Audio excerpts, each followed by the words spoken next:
for you, what I'm curious about, I called Colorado games with Coach Prime, with Deion Sanders as the head coach, and it's an interesting beast, even going into the production meeting.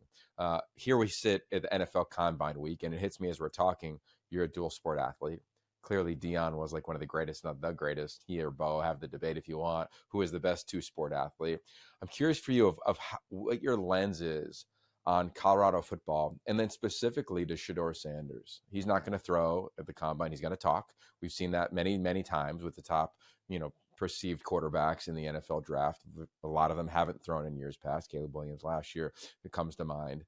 What was your thoughts on walking into production meeting, that experience? And then what are your thoughts on Shedeur Sanders heading into this NFL draft and this Combine experience this week? The production meetings are pretty surreal, especially when you get to the Coach Prime part of it. I mean, there's a lot of people around that program, and there's always a lot of people around him. So it does feel different. And that was something that you kind of have to check. I'm born and raised in Atlanta, Georgia. Like, Deion Sanders is a legend here because he played for the Braves, he played for the Falcons, and obviously what he meant to the city at the time. And that's sort of when I was coming into my sports consciousness.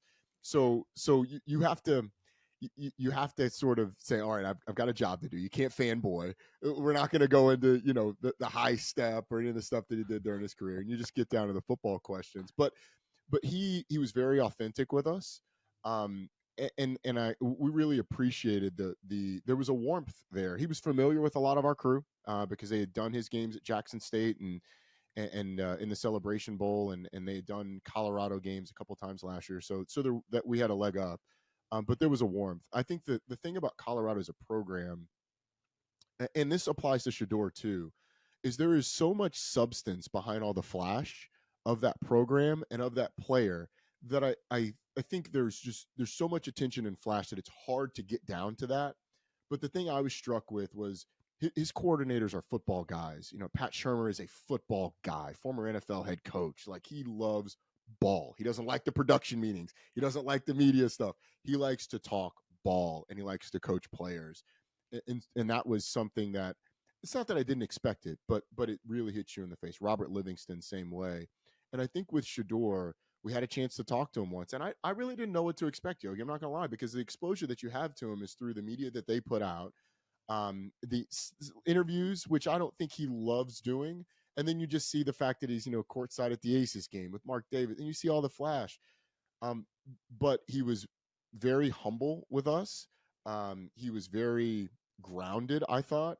And I think the work that he puts in is something that we don't talk enough about. He has as intentional a pregame warm-up as any quarterback that I've seen. And in talking to him about it, every little thing in that pregame warm-up, which they tweak a little bit, he and his quarterback coach tweak it from time to time, it all has a place and it all has a reason.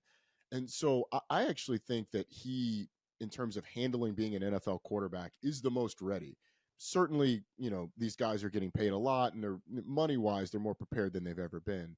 But in terms of spotlight and expectations, nothing that he will face in the NFL is going to be more than what he's faced so far. So I'm really excited to see where he goes. I'm really excited to see who drafts him, what's around him.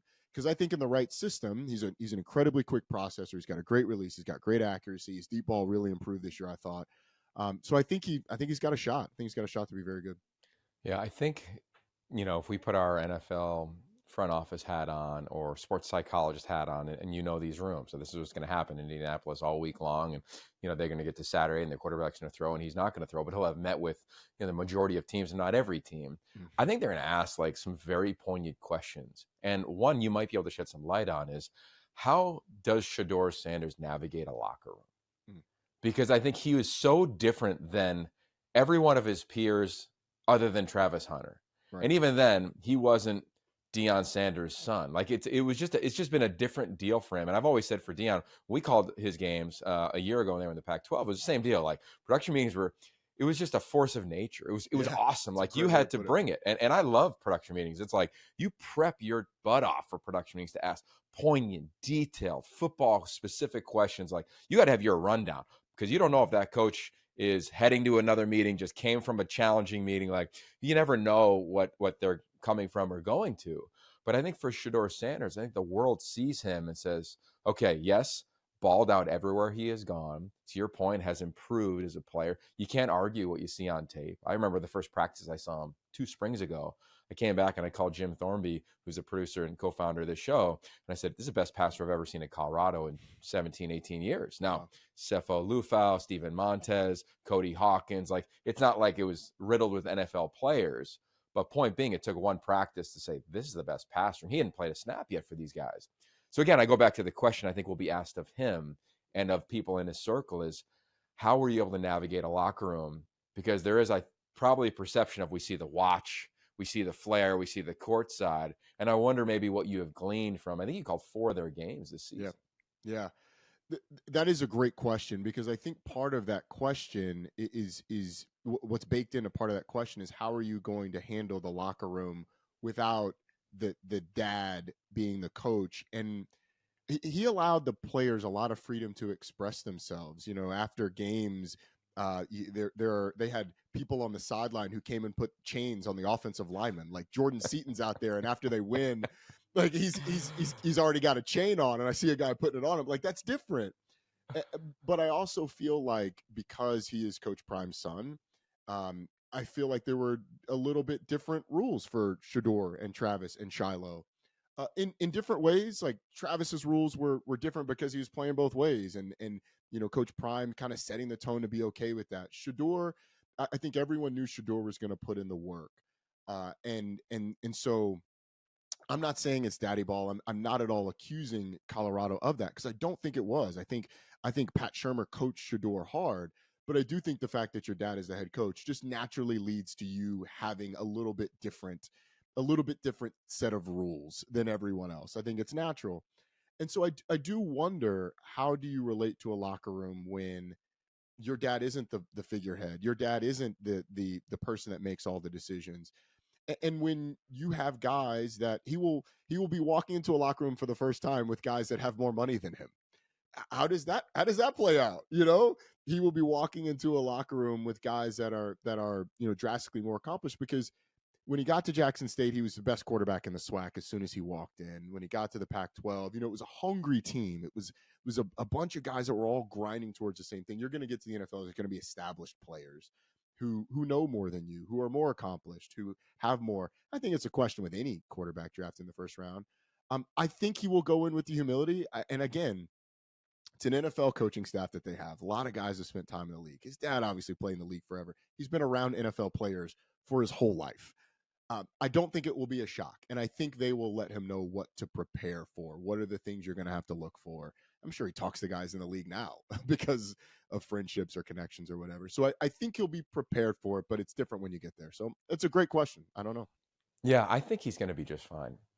I think it's really easy to point out the things that maybe the historians in football don't like, right? Yeah. Like old school approach. But I think the best teams in college or the NFL create an environment where your only job is to be the purest, best version of you within the foundation and the boundaries of the franchise. Yep. And I think if he could walk into a culture like that, he'll be just fine. He'll be just fine. And I think some of the scouts or the people that meet with him are just going to get past the idea that, hey, college athletes are now brands. Usually it was like until you became a Super Bowl winner, you started doing the things that Shedeur Sanders has done since he arrived at Colorado. But it's a different landscape. So I'm so curious to see what the perception is, because I think it'll be a thing, right? Like, there's not a lot of storylines in this year's NFL draft, like there was at least last year at the quarterback position. But one thing that is interesting about the NFL draft, you called games at Miami and Cam Ward. You did Jackson Dart and Shedeur.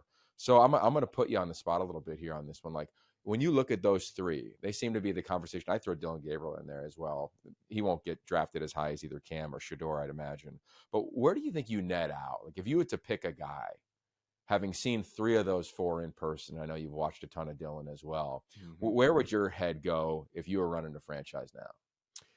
Yeah. So first off, I love Dylan Gabriel. We had him last year when he was at Oklahoma in their first game, where he, all the talk was like, well, Jackson Arnold, this hot freshman. He goes out and throws 6 touchdowns and absolutely literally makes Butch Jones cry as they played Arkansas State. And so, and obviously, I had Dylan Gabriel at UCF. Like, I've seen his whole career. Love the kid, and I think he will be. I think if he gets in the right system, he will be an excellent addition to a football team. Will he ever be a top end starter in the NFL? I don't know. I certainly wouldn't count against him because I think that much of just the player and the person. In terms of those three guys, I think I net out. I would go with Shedeur first. I think there is a quickness of processing and an accuracy that you can build around very quickly. There's enough mobility there. I think there's still a lot of room for him to grow literally and physically. Physically, I think he's still got a bit of an underdeveloped upper body. Like I think from a chest and arm standpoint, like he can still get a little bit big. You don't want your quarterbacks bulky, but I think he can get a little bit bigger, put on some more weight. I think from a toughness standpoint, top quarterbacks go to bad teams. They get sacked a ton. That dude got sacked more than anybody in the world over the last 2 years. And was there some friction at times on the sideline with the offensive line? Yeah, sure there was. But I think the toughness, that guy kept getting up over and over and over. Go back and look at the bowl game against BYU. Like BYU got after him, and he comes back in the second half and plays well. And so I think there's a resilience there that he has. Cam Ward certainly has it too. Jackson Dart, I think there's a toughness there too. But I think I net out with Shedeur. But I really like the calmness and the leadership of both Jackson Dart and Cam Ward, especially Cam, when you look at how he won over that locker room. How quickly he did it, the way he had to carry that team at times. I think that you want that out of a quarterback that's going to the NFL. And then Jackson Dart, I know there's some people that are a little bit down on some parts of his game. Again, from a toughness standpoint, from an ability standpoint, I think it's all there. And so none of these guys are perfect, although even the guys that we think are perfect can struggle.